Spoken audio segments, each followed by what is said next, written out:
Syracuse, New York. Students at Fowler High School will have to spend a 10th season without a home football stadium or soccer field. Syracuse's Joint Schools Construction Board has money set aside to build the field, but can't find a contractor to do the work as budgeted. Only one company, W.D. Malone, responded to a request for proposals to do site work for the project. The bid came in $5 million higher than what officials estimated it should cost. Many at the Westside School had hoped to see construction begin this summer, but the lack of palatable bids means construction will be delayed another season. Fowler has been without a stadium or proper athletic field since 2009. The football team plays its home games on other schools' turf. The soccer team plays on a lumpy field at Burnett Park, half a mile from campus.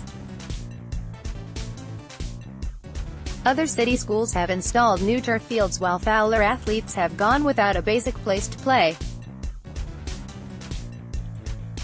In 2015, officials said construction on a field at Fowler was scheduled to begin in 2017. That was later pushed back by a year. At JSCB meeting Thursday, program manager Chris Gray said the project will need to be rebid this fall. That will delay completion until somewhere around the end of the 2019-20 school year. Had construction begun this summer, as intended, the stadium was expected to be ready by fall 2019. Members of Syracuse's Joint Schools Construction Board discussed the future of a sports field at Fowler High School.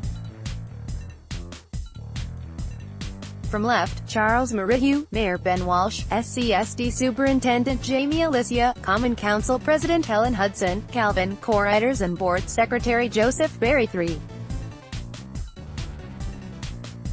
Chris Baker, C. Baker at Syracuse.com. Mayor Ben Walsh, who chairs the JSCB, shared his frustration about the continued delay on the project. "I've watched from a distance and certainly been frustrated like the rest of the community on the delay," Walsh said. "As anxious as we are, I think it's our responsibility as board members to make sure we're doing it in a responsible, fiscally prudent manner. The estimate to build the field is $13 million, the lone bidder offered to do it for $18.6 million. The district went to the state to ask for more money to cover the gap. The state said no. A big piece of the cost is site work that needs to be done before a field is built, including dealing with contaminated soil. The JSCB will consider changing some design features before rebidding the project in an effort to attract more contractors."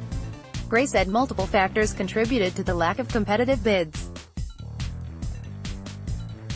"We need more people at the table," Gray said. "We need more competition. How we do that is multi-part." He pointed to the increase in new construction going on in the city, which ties up some of the bigger firms' time and money. A project labor agreement also scares off some contractors who don't want to deal with unions. Educating contractors about the PLA might ease some of that apprehension, Gray said. The JSCB also recently stepped up hiring requirements for minorities, women and city residents. An agreement adopted in 2016 requires 20% of workers be minorities, 20% women and 20% city residents. Those requirements were added for the current phase of school reconstruction. The first phase did not include a provision for city residents and required lesser percentages for minorities and women. In the second phase of reconstruction, bids have been coming in 10 to 15% higher than estimates, Gray said during the meeting. "The residency piece has been a concern I've heard from different entities from the beginning," Gray said. "But any single one of these factors doesn't change this, it's a combination thereof." JSCB member Calvin, co-writers said contractors tell him availability of money is the biggest issue, preventing them from bidding, and he hadn't heard the same concerns about labor requirements that Gray identified. Corridors said the city might not be looking in the right places to find people to complete the work. "I'm talking to folks every single day who are looking for these projects, looking for the work," he said.